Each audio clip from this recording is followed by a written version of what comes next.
What's going on, Huddle Up and Waiters? Welcome back. It's been a 2-week hiatus again because that's our new schedule. Remember, every Friday, every 2 weeks, off season. We're dads, but welcome. Bret, how you doing tonight? I am fantastic. Got my tattoo updated. If I could show you guys here, got a little color in the Joker tattoo. There you go. Got a little color in the Joker tattoo. I'm excited about that. I know you are. You're giddy about that. You wouldn't heard about it all week. But our guest, main feature tonight, Mr. Emory. How you doing? Yes, I'm doing fine, guys. I appreciate you bringing me on. So we're excited to have you. It's a fun series, like Bret was saying before the show. It's just something to spice up the off season because it's the same recurring thing, and everyone keeps talking about, I'm just using this as an example. Oh, can the Packers survive without Aaron Rodgers, or can the Dolphins and Tua Tagovailoa compete? Like, it's just the same thing over and over again, and we're trying to, like, you know what? Let's change it up. And Bret came up with the All Pro that never was on the roster idea, and we've got some more ideas down the road, but when training camp's still going, so then that way we're still kind of reaching out in different areas. But we are glad to have you for this. It's our wide receivers and tight ends edition. I know you do your homework, and as I said it before, you're a mind of the gridiron, and I always follow your stuff, man. No, I appreciate that, man. It was a fun topic. I'm glad to be a part of it.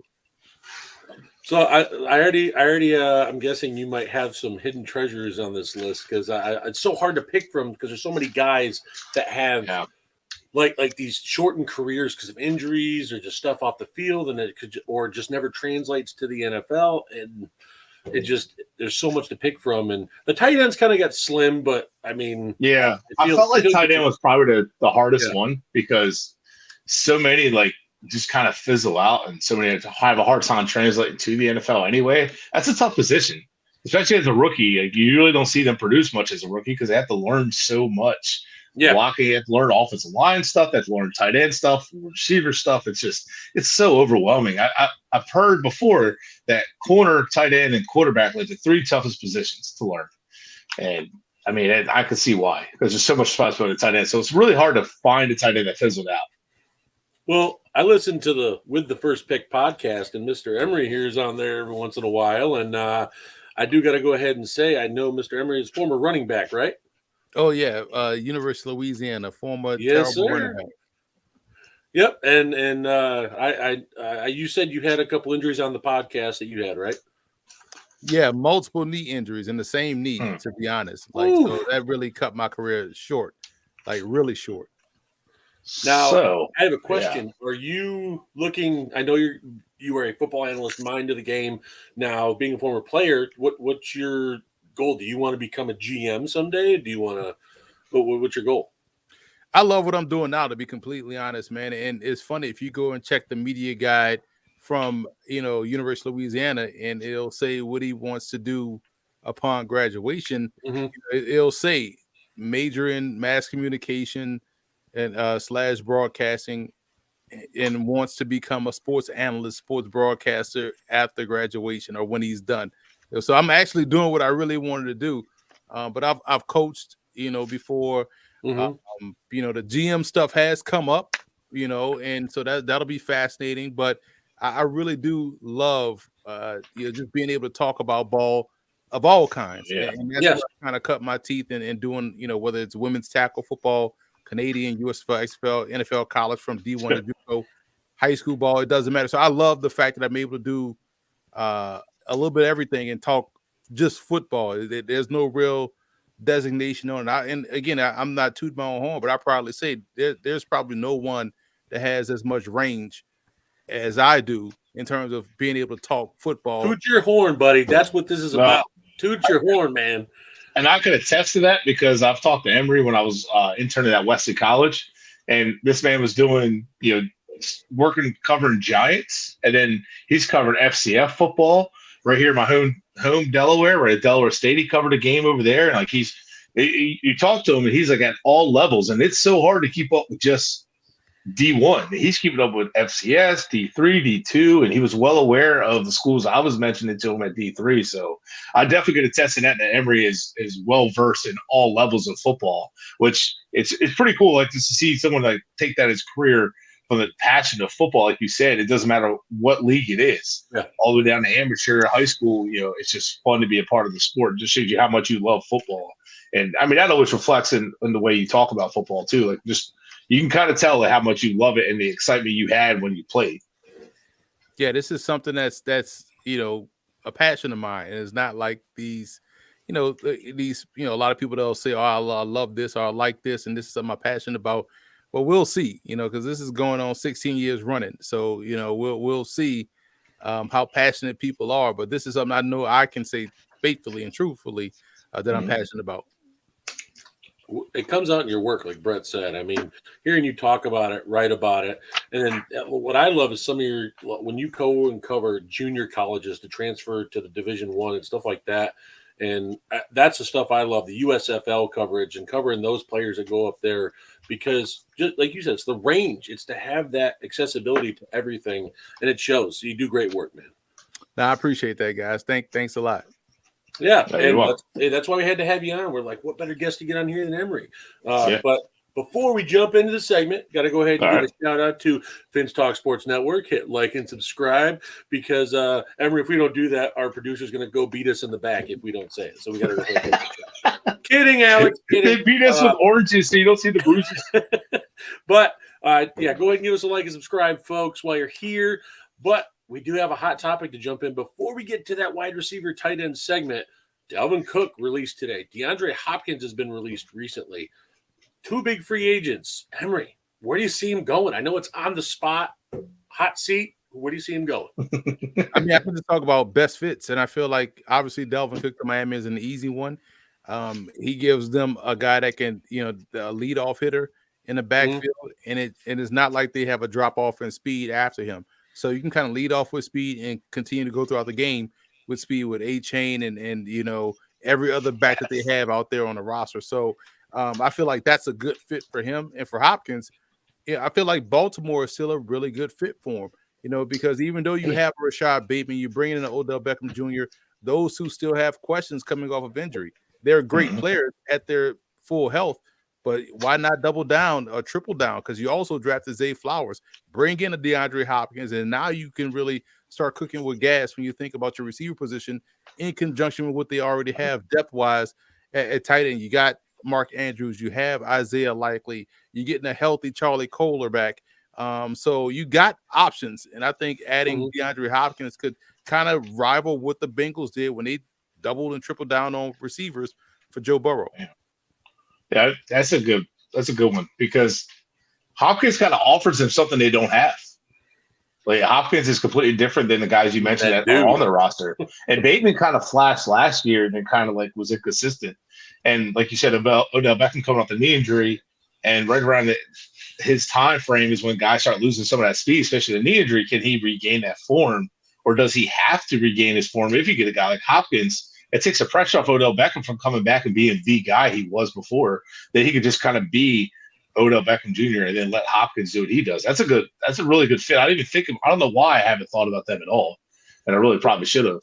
And I'm sure he'd love to play with Lamar Jackson, because he said he wants to play with a good Jackson. So, I mean, Jackson would be, or he wants to play with a good quarterback. So Lamar Jackson would be one to play with. So I don't know why I didn't consider Baltimore. Well, there was trade rumors, I believe, a while ago while he was still Cardinal, and they were attached to him. Baltimore wanted him, but I think Arizona was asking too much, and then the contract was a huge problem. Yeah, and how big it was, and so that's why they just cut bait, saved money next year, and now DeAndre gets to go where he wants. But I'm kind of confused. He's visiting the Titans, he's visiting the Patriots. Like, it's just, I thought he'd want to go try and win a ring. And Patriots, listen, no offense to McCorkle Jones, but he doesn't really – he goes, I'm going to gate 1,200 yards a year with him. So, same thing with Ryan Tannehill or whoever QB is going to be for the Tennessee Titans right now. So, I mean, the Titans – I don't know. The Titans they've lost some pieces, and if they get Hopkins must feel really good about where they're at, because I feel like that maybe, but Hopkins wants to win at this point. He's made enough money. I mean, he just wants to go somewhere and win. He's not played for a winner much, so I mean, he wants a chance to compete. So Emory says Baltimore, and then he says Miami for Cook. What's your prediction, Bret? Man, I don't even. I'm not sure for Hopkins. But for Cook, man, don't kill me. Everybody's gonna kill me in the network. I actually think the Jets. So I think the Jets are going all in. Brees Hall coming off that knee injury. You get Dalvin Cook behind him. You only need Dalvin Cook for maybe a year or two. Brees Hall was a stud, but now you can bring him back slowly. So I think it's a really good fit. And everybody knows this offense likes to running back by committee. So I could definitely see Dalvin Cook being that guy, and him and Brees Hall being a 1-2 punch. I would hate it. Honestly, as a Dolphins fan, I'd hate it, but I'd love it at the same time because I like good football, I like seeing good football, and I think that would work. You're going to hate me now. I think I have a wild prediction. I think the Buffalo Bills go out and swipe Hopkins. They need a wide receiver too. They got their tight end, but Gabriel Davis kind of was up and down last year. Wasn't consistent. Yeah. You put DeAndre Hopkins in across from Stephon Diggs, it's indefensible. I don't care who you are. I don't care what corners you got. I don't care if you're the Jets. I don't care if you're the Dolphins. That's ridiculous. That would be a ridiculous duo, but I mean, they need something to put them set them over the edge, right? And they already have a damn good receiver in Diggs. Like you said, they upgraded tight end in the draft. Hopefully, that's the idea. The running back room, I mean, it could make sense for Dalvin Cook as well with his brother there, but because they could use a running back too. So I think, honestly, the Bills, if they go Dalvin Cook or DeAndre Hopkins, I think it puts their offense to that next level and maybe gets them over the hump. And maybe because I think if they go 1 and out next year, I think you start asking questions about the Bills because they've kind of fallen short every year in the playoffs since they made an AFC championship, right? Lost to the Chiefs. So we're overlooking one team, fellas, and I hate to say it. Brett Veach is the Incredible Hulk as a GM. The Chiefs might go grab him. They need a wide receiver. I can see it. Like I don't mind Tony. I don't mind Sky Moore, but DeAndre Hopkins is a guy that has 10.5-inch hands. Like they're skillets.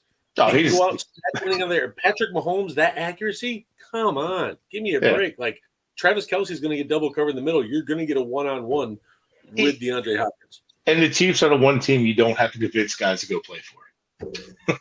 You're not really going to have to spend much of a sales pitch with the Chiefs for the Hopkins. You're going to be like, hey, Patrick Mahomes. I mean, that's it. Emory, do you see that? You see Casey? Well, I mean, you guys bring up two good teams in, Buffalo and Kansas City because, why not both? Why not? If you can make the money work and if you can sell them on a 1-year rental, go get both guys. So Kansas City can use both guys. Cook is better than Isaiah Pacheco. The Bills, I know he probably won't do it because his brother's there and Slade's to start, but the older brother Cook is better than the younger brother Cook. And you added DeAndre Hopkins. Why not go get both of your either team? Because you can sell them, hey, we get you guys, we're going back to the Super Bowl. And we've seen them go far in the playoffs. Chiefs obviously have gone to the Super Bowl multiple times. Buffalo is looking for that extra edge. I think they need somebody that can run the ball to help close out games. That's been their biggest issue. They can't close out games. So they're in a lot of shootouts. And so if you're both teams and you could pitch it correctly and get them to buy in on a 1-year prove it deal, show that you still got it type deal, why not go grab both guys? Yeah. And I tell you what, though, you win a Super Bowl with those guys, and those guys are happy with that 1-year deal. I mean, I got a 1-year deal, but I finally got my ring. And now I'm a Super Bowl winning running back receiver. So they're either going to pay me to stay if they like what I did, or someone else is now going to pay me. Yeah. Any surprise teams, Emory? Anything like aside other than Baltimore or Kansas City or any surprise teams you don't expect? I mean, the obvious connection with the Browns is there. He had a lot of success with Deshaun Watson. So why not go back? Now you have Watson, Cooper, Elijah Moore. You have 2 young guys in Donovan Peoples-Jones and Cedric Tillman. You have a good running game already with, Nick Chubb. Wow. So why not go get DeAndre Hopkins and try to enhance that passing game? The Browns are a team that no one is really talking about as one of these. I think they'll be a playoff team this year. I feel like there's going to be a 10-win team in the AFC not make the playoffs. That's how strong I feel like the AFC is. And I feel like the Browns are sitting in the spot where, man, they can go and get DeAndre Hopkins. If, again, you can make the money work and make the situation work, there's an opportunity there for him and really load up. So I feel like any team in the AFC North could really make a case for DeAndre Hopkins. And, You know, you Yeah. think about a team out west in Denver making the play for Dalvin Cook at running back. That's a good spot for him too. I think Russell Wilson just had an anomaly bad season. That he's still a very good, great player, future Hall of Famer. So I think with Sean Payton, the type of running backs he likes kind of looks like Dalvin Cook, and I feel like that's another spot for him to go. The point with the Browns actually is a good one too. That's so scary. that one, Once you he start said listening. that quarterback he's played with before, so that makes sense for what kind of quarterback he would want. And the defensive side of things, he said he wants to play with a good defense. Well, the Browns' defense is good enough, especially with that run game and in the closeout game. So, I mean, that could make a ton of sense. The money has to talk, but, I mean, that's a good point too. So I feel like those guys are so good, especially Hopkins. There's so many teams that would want a guy like Hopkins that could put him over the edge because Hopkins is still a top receiver in the NFL. He's not been playing on a good team, and that's been the downfall of his career. He hasn't played on a great team, but a couple times with the Texans, I think, and the Cardinals almost. So I think he just wants to. He knows he's getting to that point where his career is starting to run short. So he wants to start to get to the end of it, where he wants to kind of play with somebody that can help him stay playing to the high level, and he can help them win. And Cleveland makes sense. I mean, Chiefs, Bills. So there's a lot of teams that could use his help. And let's be honest, in the NFL these days, you cannot have enough weapons.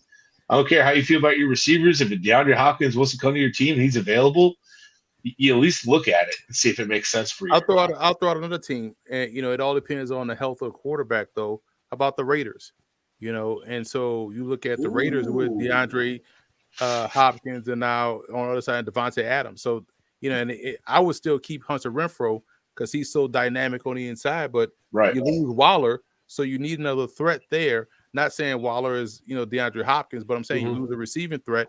Why not go get another number one? Yeah, and have that on the outside and hope that Jimmy G can stay healthy and give you something, some semblance of consistency. Because if he doesn't, if he's hurt, then all is for naught. They're terrible depth wise at quarterback. Not terrible, but they're not good yet at quarterback depth wise. But if Jimmy G can be out there for a full 17 game season with 2 number 1 options at receiver, Josh Jacobs in the backfield, and improving offensive line. Now the Raiders become a fly in the ointment team that can kind of backdoor their way into play for that 7th playoff spot. So I feel like that's another good option too for Hopkins. And if you think about it too, like play Moneyball for a second with that, you're basically just saying Waller's targets would then go to DeAndre Hopkins because Waller had a ton of targets and Adams was getting a lot of targets. So now you're splitting it between the two. So instead of the massive of your targets going to one player, now you're getting a lot of targets to 2 guys. And then you add in Renfrow in that. Now all of a sudden, defenses have a hard time covering everybody, and someone's going to be open and someone's going to be in a mismatch. It's going to be like you said, it's up to the quarterback side, though. If you can guarantee Jimmy G stays healthy for 17 games in that McDaniel offense, Hopkins can eat in that offense. Same thing with both him and Adams can eat in that offense. But if he can't, then you start wondering, do they have what it takes at the backup quarterback position for those guys to be successful? Like, can McDaniels do another Kyle Orton situation where a backup level quarterback puts up phenomenal numbers? I don't know. That's so long ago. I don't know if he can repeat that success or not. But again, I mean, right there, you just saw your point. Like Hopkins still makes that offense better by himself. He opens up targets for Adams. Adams opens up targets for him. It's so much that he could do for your offense. I'm surprised not a lot of teams are like kicking his door down right now, especially after June 1st, all the cuts. I mean, maybe he's just kind of spreading his net out wide at first and going through the teams trying to offer him money, but then the other teams are going to come in saying, hey, do you want a ring? We won't give you as much, but we'll give you the best chance. And there's that. I mean, we'll see where they land. There's definitely good spots out there for both, but let's get to it. The nitty gritty, the meat and potatoes. All right. Emory, who do you have as your wide receivers, the all pros that never was? Who made your list? I took a different approach. I looked at it from guys that were before their time. So had these 2 guys played now, they'd have significantly better careers. And these are guys that had, one guy had over 1,000 yards receiving twice in his career, I believe. And another guy was a Super Bowl MVP, and a guy that has played some good, meaningful football. Talking about Desmond Howard and Rocket Ishmael. you look at both guys. Rocket is a unique case. I strongly suggest folks go do research on Rocket Ismail and why he didn't go number 1 overall in 1991. It wasn't because he chose to go to the CFL. There's a deeper story there, but he did go to the CFL. He went to the Toronto Argonauts.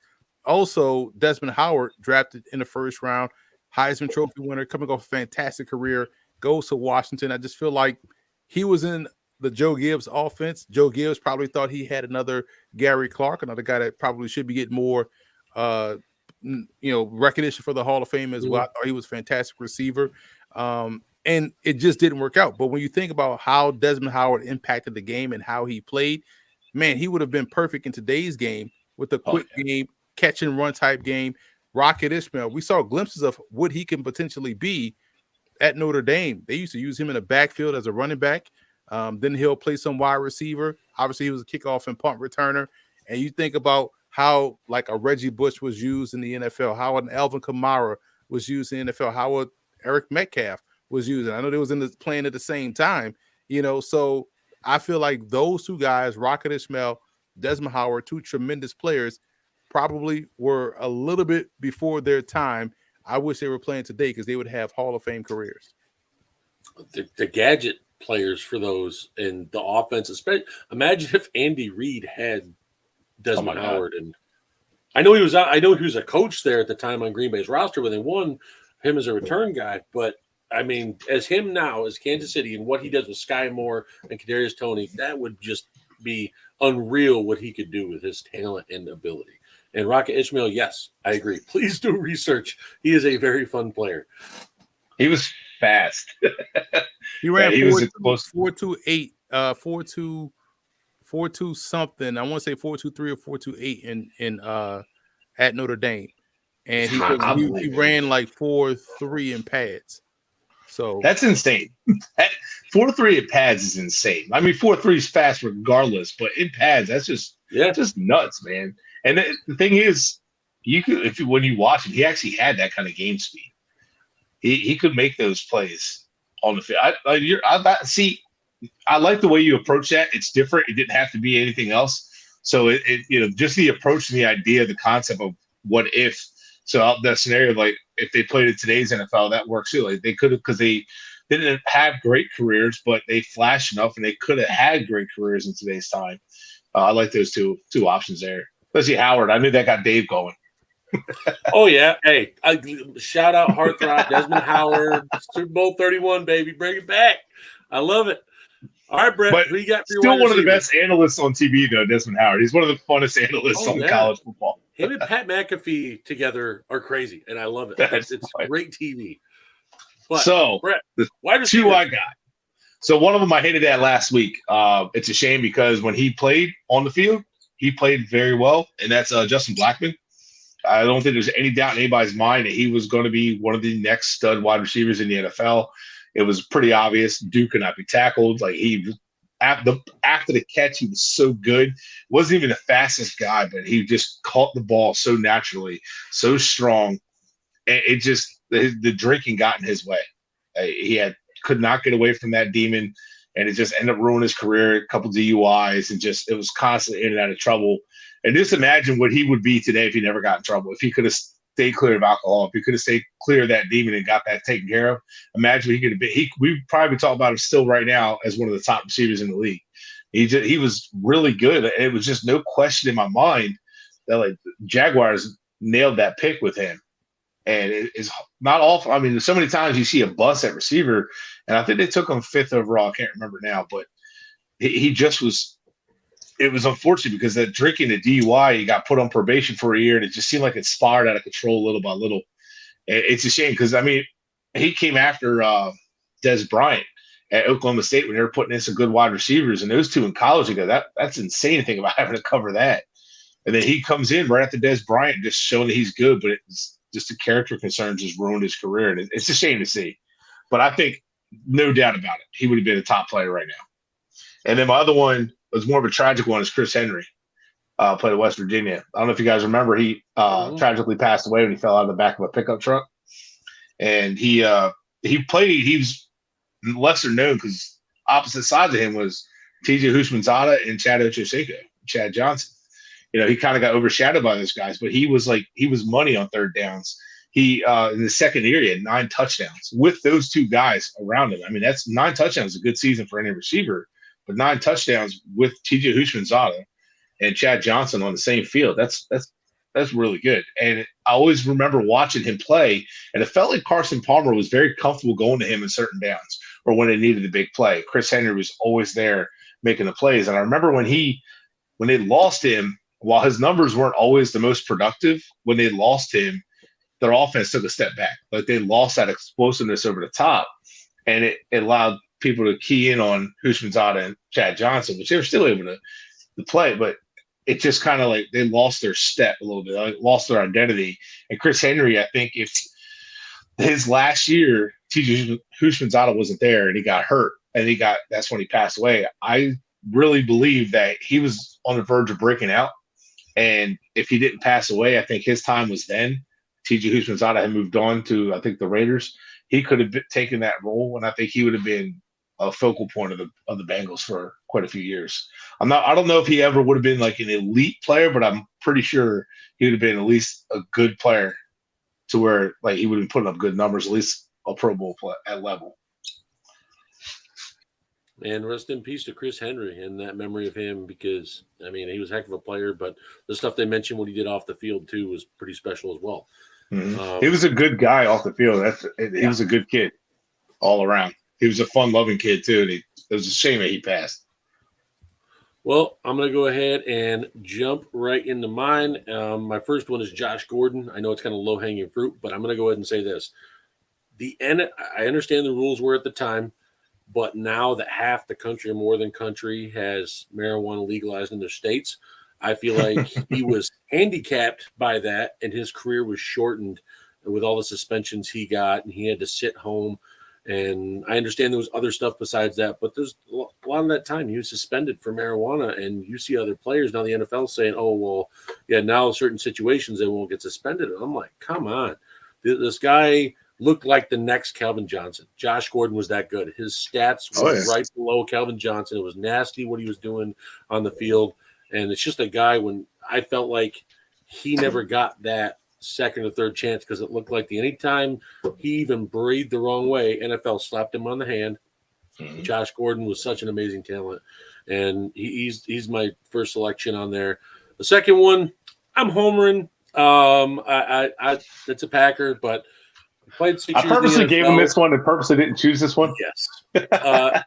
So yeah, this hurts because I remember watching him play, falling in love with the Packers, and he was part of it. Well, it's hello, darkness, my old friend. I've come to talk with you again. Sterling Sharp. This guy was on pace for a historical career, and with what he was going on with Bret Favre, 1994, he had the tragic neck injury and ended up having to retire at age 29. He got drafted in 88, and he put up numbers with Don Magic Majkowski, the Magic Man, before Bret Favre. And, oh my God, you went way back on that one.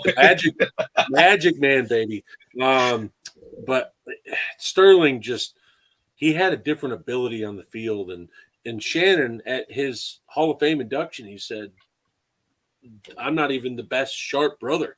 He said, "Sterling was better than I was, tenfold." And a cool story about that. Shannon Sharp brought that up, and he said, I was almost traded to the Packers in 98. And if Sterling hadn't have gotten his neck broken, he could have kept playing, possibly playing with Green Bay. And if Shannon Sharp didn't break his femur that same game, he was told he was getting traded to Green Bay, they might have been on the Packers together. Cool little tidbit to think about. But Sterling Sharp, I mean, I always enjoyed him on NFL Network. He kind of went away and is still an analyst every now and then, but I always appreciated the way he viewed the game and his humbleness, even after his injury. But man, I remember watching that 93 playoff game where Favre just chucking it across the field and Sharp catching in the back of the end zone. And I just thought those two guys are going to be together for the rest of the 90s into the 2000s, and just seeing the way he went down, man, it's a guy I always have on my list that was just this close. I know he played 6 years, but whew, man, it always hurts seeing that name. But that one, 6 years forced out of the league, and we didn't get to finish seeing what he what he did, what he was building, because he was elite. And Yeah. for those who didn't get to watch him, all three of us got to watch him, and he was a hell of a talent. And there's nobody in the league that would tell you that he wasn't that good, that played with him or against him. And I used to love watching him. I think it was NFL Playbook. You guys remember that show on NFL Network? Mm-hmm. So loved watching that. And when Sterling Sharp was on there, you just tell he wasn't done with football, and that he just loved like breaking the plays down. He was in his happy place right there, just breaking plays down, breaking football down, and breaking it down for guys like me who didn't know much more than the elementary stuff you learned in high school. And it was just like learning the game at small bits and pieces. And it just, the passion he had, that you knew he had that left on the field. He had so much more left. And I feel like Shannon Sharp like felt like he owed his brother to like never slow down. Like the way he always mentioned it, like it was almost like I owe it to my brother. He's better than me, and I owe it to him to play my ass off for the rest of my career and not take it for granted. And the way like Sterling Sharp talks about it, he always mentions that, and you can hear that humbleness in his voice, that he highly respects his older brother, and that like his career almost like he dedicated it for him because Sterling didn't get to finish. And that's one of the ones I think that sucks the most. Yeah, no, I definitely agree with that. Emory, I had a question for you. Do you think he would have been a top 5 all-time wide receiver if he had finished out his career and retired into the late 90s or the early 2000s? Absolutely. There were legitimate debates and conversations then on whether or not Jerry Rice was better than Sterling Sharp. That's how good he was, and that's how impactful he was, when he played. So yeah, absolutely, he'd be easily in the conversation for top 5. My God, my heart's happy. Real quick, guys, I got curious. My nerdness took over. His second year in the league in '89, a different league back then, caught the ball 90 times, 1,400 yards, 12 touchdowns. Go look who the QB was. And then in 1992, 1,400 yards, 108 receptions, 13 touchdowns, 112 receptions, 1,200 yards, 11 touchdowns. His last year in Green Bay, 94 catches, 1,100 yards, 18 touchdowns. The 65 touchdowns in the time he played, 7 total seasons? That's insane. Like those are insane numbers. Like I mean, like, a high volume guy in a day and age where they ran the ball more than they threw it. Talking catching the ball 90 times and then back the 3 years in a row of over 100. That's crazy. 1,000 yards every year. That's a shame. I mean, yeah. Enough to be sad. Emory, who you got for your tight ends? Again, going with the same theme, guys that had some success, but probably was, an era too early. I'm going to go with Ricky Dudley with the Raiders, and also Boo Williams with the Saints. Boo Williams was one of the first guys I remember that, was a college wide receiver and made that transition to tight end. But he was a weapon for Aaron Brooks that during that run from 01 to 04. Boo Williams was a legit threat. And 1 year he had nearly 500 yards and 5 touchdowns, but just kind of fell off the face of earth after 2004. That was his last season. But I felt like nowadays, when you look at a Darren Waller, you're looking at Boo Williams. You're looking at guys that could get open like receivers, catch passes, and be a matchup problem versus safeties. And Dudley was one of the first, what we call the complete athletic tight end. A guy that could block, that could run routes. He was part of that Ohio State team with Eddie George and Orlando Pace and those guys. And he was so athletic. It was like when we watch O.J. Howard and how O.J. Howard, was at Alabama. He could match up, win one-on-one, block in line, great. And he had a productive career. And granted, he went in the first round. Everybody thought he was going to be, Kellen Winslow or something like that. But he wasn't. But he was a very solid player. Ended up winning the Super Bowl, I believe, with Tampa Bay. And then, but when you look at where he went and how they projected his career to be, it just didn't work out for him. But he was productive. But I feel like, again, if these two guys played now, they'd be utilized differently. They'll be utilized more to their advantage, and they'd have much more memorable careers than what they had. And if you look at him, I love that. I didn't know much about him as a Raider, but I knew about him as a Buccaneer. His usage alone was different with the Buccaneers than it was with the Raiders, it seems. But I mean, like that's kind of like those two guys, I actually forgot about Ricky Dudley until you just mentioned his name. And I forgot all about the whole that Buccaneers team, how stacked and talented it was just insane. But yeah, he was a perfect fit on that offense too. But he played in that West Coast offense, that West Coast role with tight end. Yeah, it was good options. Boo Williams, that one pulled out. I wouldn't even have thought of his name. But I love forgot the about take him. on out of their era. That's what I love. What Emory's doing here with the wide receivers and the tight ends. And Emory, we might have to try and have you on for every position since going this route, and I love it. I wish I had him on for quarterback and running back, especially running back. Well, I would have said Emory Hunt. Come on, man. I like it. It would have went right along with my Marcus Lattimore one. So, all right. Tight ends, Bret. Who you got, brother? Tight ends. I got Tyler Eifert and Kellen Winslow Jr. Tyler Eifert's the easier one. I think he had all the talent in the world to be a good inline tight end, all-around tight end. Just could not stay healthy. So just constant injury after injury.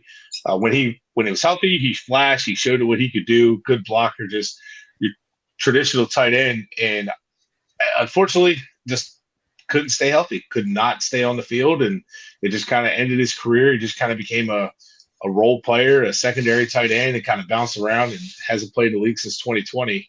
So everybody got about 8 years in the league, I think, but just never lived up to that hype. And honestly, I believe it was mainly medical. He stayed healthy. I think he could have been a hell of a tight end in the league. Definitely up there anyway. My other one with Kellen Winslow Jr., there is no doubt that he had the talent. I honestly feel his issue in his life was living in his dad's shadow for so long, having his dad's name, going to the University of Miami, where he was a stud. And he was drafted first round, not for name alone, but because he was a freak athlete.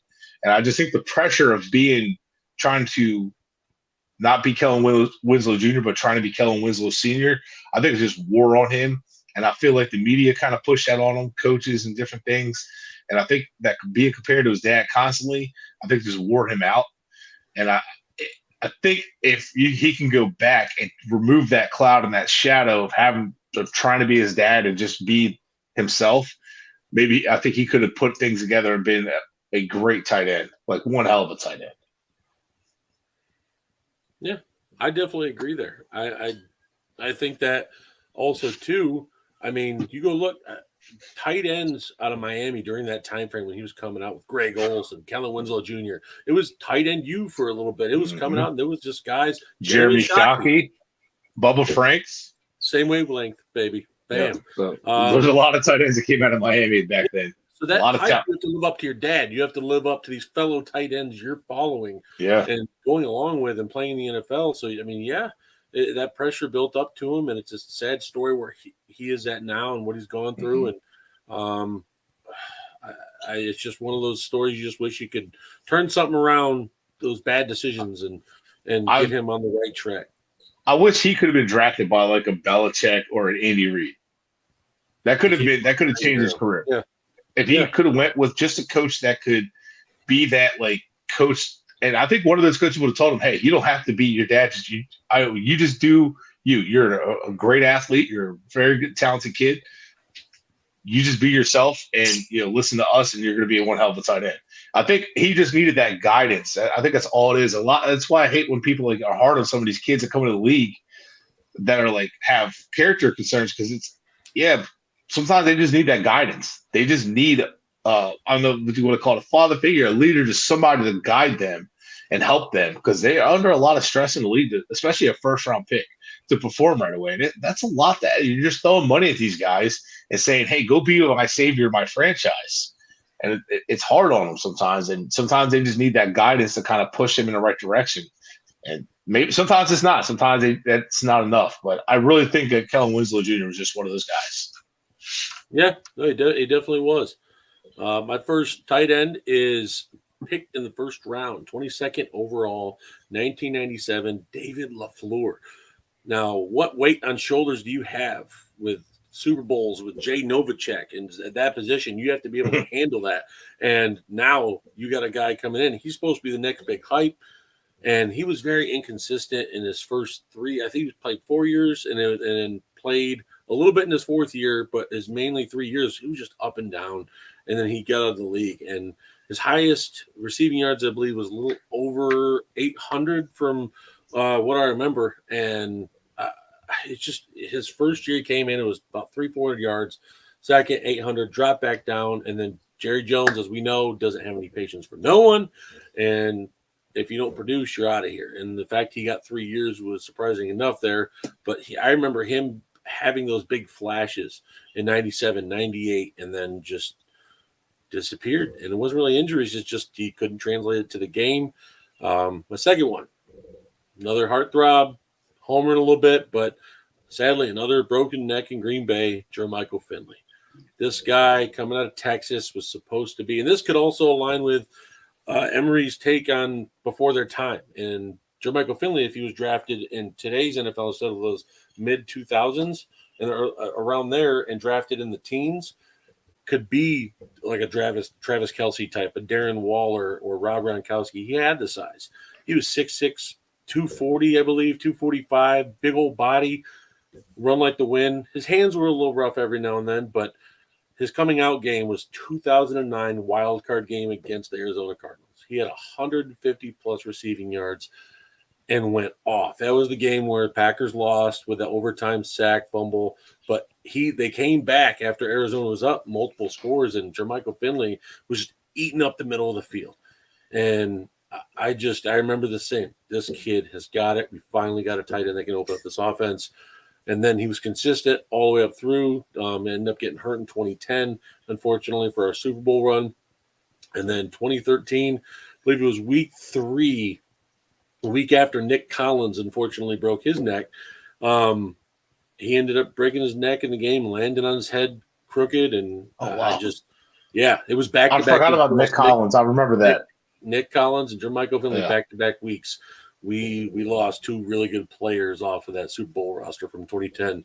Jesus. And Jermichael Finley, even if he's been in the media about Rodgers, nothing, the guy I just feel like had so much untapped talent and never got to be able to finish his career. So it's a string of broken necks forced to retire. And it just kills me seeing guys like Sterling Sharp, Jermichael Finley, Nick Collins. It just never ends.